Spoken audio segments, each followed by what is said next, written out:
Hello everyone, modern India की series में आपका अगेन स्वागत है। तो चलिए फिर शुरू करते हैं। दोस्तों, आप बात करेंगे भारतीय राष्ट्रीय कांग्रेस के महत्वपूर्ण अधिवेशन की। ठीक है दोस्तों, 1985 में मुंबई में बंकिम बनर्जी की अध्यक्षता में कांग्रेस की स्थापना हुई थी। ठीक है, एयू ह्यूम द्वारा की गई थी कांग्रेस की स्थापना, और इसकी बैठक में जो कि 72 प्रतिनिधियों ने भाग लिया था। इसके पश्चात 1886 में कोलकाता में अधिवेशन होता है। दादा भाई नौरोजी इसके अध्यक्ष होते हैं। इस बैठक के बाद वायसराय डफरिन ने कांग्रेस के सदस्यों को उद्यान भोज दिया था। ठीक है, आपसे ये भी क्वेश्चन पूछा जा सकता है। इसके बाद 1887 में मद्रास में अधिवेशन होता है। इसके अध्यक्ष बदरुद्दीन तैयब जी होते हैं। इसी अधिवेशन में 11 प्रस्ताव स्वीकार किए गए थे। इसी अधिवेशन में सब्जेक्ट कमेटी का गठन हुआ था। ठीक है, फिर इसके बाद 1888 में इलाहाबाद में अधिवेशन होता है। इस बार अध्यक्ष जॉर्ज यूले थे। यह पहला अवसर था जब किसी यूरोपियन ने कांग्रेस की अध्यक्षता की थी। ठीक है, फिर इसके बाद पुनः 1898 में मद्रास में अधिवेशन होता है, आनंद मोहन बोस की अध्यक्षता में। इसी अधिवेशन के दौरान कर्जन वायसराय बनकर आया। 1906 में कलकत्ता में होता है अधिवेशन। दादा भाई नौरोजी अगेन इसके अध्यक्ष होते हैं। ठीक है, और इसी अधिवेशन में जो है कि स्वराज शब्द का पहली बार प्रयोग किया था दादा भाई नौरोजी ने। फिर पुनः 1907 में सूरत में होता है अधिवेशन। राज बिहारी घोष इसके अध्यक्ष होते हैं, और इसी अधिवेशन में अध्यक्ष पद को लेकर नरम दल व गरम दल में विवाद उत्पन्न हो जाता है। ठीक है, और ये अधिवेशन को निरस्त कर दिया जाता है। फिर इसके बाद 1911 में कलकत्ता में होता है अधिवेशन, पंडित बिशन नारायण दर की अध्यक्षता में। इसी अधिवेशन में रविन्द्रनाथ टैगोर की रचना भारत का राष्ट्रगान जन गण मन पहली बार गाया गया था। ठीक है, आपसे ये क्वेश्चन पूछा जा सकता है, बहुत ही इम्पोर्टेंट है। फिर 1916 में लखनऊ में होता है अधिवेशन। अंबिका चरण मजूमदार इसके अध्यक्ष होते हैं। इसी अधिवेशन में नरमपंथी व गरमपंथी अगेन कांग्रेस में एक हो गए थे। फिर इसके बाद 1917 में कलकत्ता में होता है अधिवेशन। श्रीमती एनी बेसेंट इसकी अध्यक्ष होती हैं। कांग्रेस की पहली महिला अध्यक्ष थी। ठीक है, आपसे एक क्वेश्चन पूछा जा सकता है। फिर इसके बाद 1922 में गया में होता है अधिवेशन। CR दास इसके अध्यक्ष होते हैं। इसी अधिवेशन के बाद 1923 में स्वराज पार्टी का गठन हुआ था, और इसी अधिवेशन के पश्चात 1923 में कांग्रेस का विशेष अधिवेशन अबुल कलाम आजाद की अध्यक्षता में दिल्ली में हुआ था। फिर इसके बाद 1924 में बेलगांव में होता है अधिवेशन। महात्मा गांधी इसके अध्यक्ष होते हैं। इसी अधिवेशन में गांधी दास पैक्ट के अनुसार स्वराज पार्टी को यह अधिकार दिया गया कि वह कांग्रेस के अविभाज्य अंग के रूप में रहकर विधानमंडल में प्रवेश लेगी तथा सरकार की नीतियों का विरोध करेगी।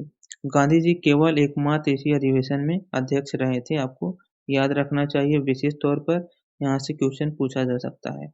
फिर इसके बाद 1925 में कानपुर में होता है अधिवेशन। अध्यक्ष इस बार सरोजिनी नायडू रहती हैं। यह पहला अधिवेशन था जब किसी भारतीय महिला ने अध्यक्ष बनी थी। 1928 में कलकत्ता में होता है अधिवेशन। पंडित मोतीलाल नेहरू इस बार अध्यक्ष होते हैं। इसी अधिवेशन में नेहरू रिपोर्ट पर मुख्य प्रस्ताव पारित हुआ था। फिर इसके बाद 1929 में लाहौर में होता है अधिवेशन। पंडित जवाहरलाल नेहरू इस बार अध्यक्ष होते हैं। इसी अधिवेशन में कांग्रेस ने पूर्ण स्वाधीनता का प्रस्ताव पारित किया था। दोस्तों, 1930 में कांग्रेस का कोई अधिवेशन नहीं हुआ था। ठीक है, 1934 में बम्बई में होता है अधिवेशन। डॉक्टर राजेंद्र प्रसाद इसके अध्यक्ष होते हैं।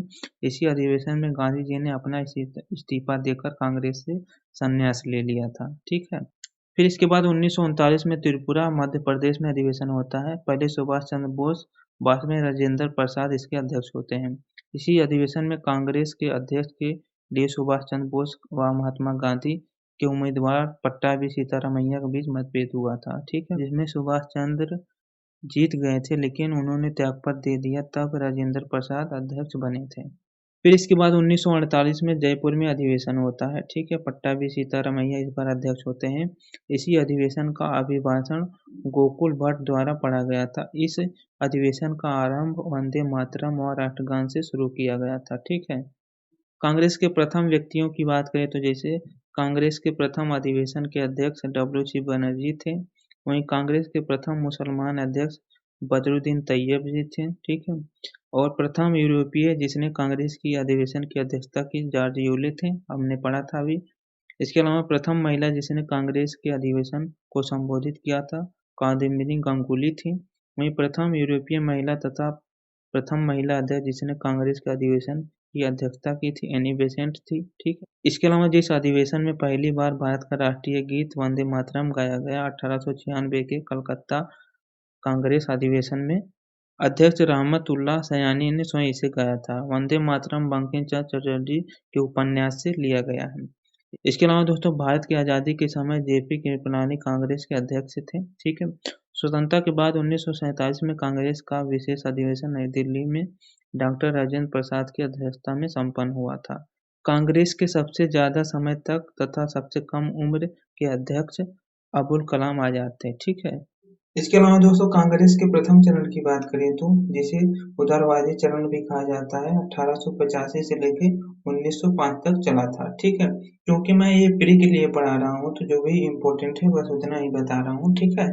दोस्तों उदारवादी अथवा नरमपंथी नेता की बात करें तो इसमें जैसे दादा भाई नौरोजी, फिरोज शाह मेहता, बदरुद्दीन तैयब जी, गोपाल कृष्ण गोखले, आनंद मोहन बसु, ठीक है, दिनसा ई वाचा, सुरेंद्र नाथ बनर्जी, रमेश चंद्र दत्त, डॉक्टर रासबिहारी घोष, मनमोहन घोष, ठीक है। दोस्तों यहाँ पे क्वेश्चन आपसे पूछा जा सकता है, ठीक है। बताइए इसमें से कौन उदारवादी नेता या नरमपंथी नेता है, ठीक है। मिलान करने के लिए भी क्वेश्चन पूछा जा सकता है, तो आप इसको याद रखिएगा। वहीं दोस्तों कांग्रेस के तृतीय चरण की बात करें तो जिसे उग्रवादी 1905 से लेकर 1919 तक चला था। ठीक दोस्तों उग्रवाद के उदय के कारण की बात करें तो इसमें ब्रिटिश शासन की शोषणकारी नीतियां, कांग्रेस की आवेदन निवेदन नीति की असफलता और पश्चिमीकरण के विरुद्ध प्रतिक्रिया, इसके अलावा अंतरराष्ट्रीय घटनाएं। दोस्तों गरम दल नेताओं की बात करें तो इसमें बाल गंगाधर तिलक, लाला लाजपत राय, बिपिन चंद्र पाल, ठीक है। इन तीनों को शामिल रूप से लाल बाल पाल भी कहा जाता है, ठीक है दोस्तों, आप याद रखिएगा। इसके अलावा अरविंद घोष इसमें शामिल हैं। इसके अलावा उदारवादी या गर्मपंथियों में अंतर की बात करें तो नरमपंथी भारत के लिए औपनिवेशिक प्रशासन में सुधार चाहते थे, जबकि गर्मपंथी स्वराज चाहते थे, एक अंग्रेजों पर विश्वास नहीं करते थे। इसके अलावा नरमपंथी संवैधानिक तरीके से जैसे प्रार्थना, आवेदन, अपील के द्वारा ब्रिटिश सरकार से रियासत प्राप्त करना चाहते थे। वहीं उग्रवादी जन आंदोलन, बहिष्कार, विदेशी व राष्ट्रीय शिक्षा के द्वारा स्वराज प्राप्त करना चाहते थे। इसके अलावा उदारवादी पश्चिमी शिक्षा संस्कृति के प्रशंसक थे, वहीं उसी के आधार पर भारत का निर्माण करना चाहते थे, जबकि उग्रवादी प्राचीन भारतीय संस्कृति को श्रेष्ठ मानते थे और पश्चिमी संस्कृति को बेकार मानते थे, ठीक है।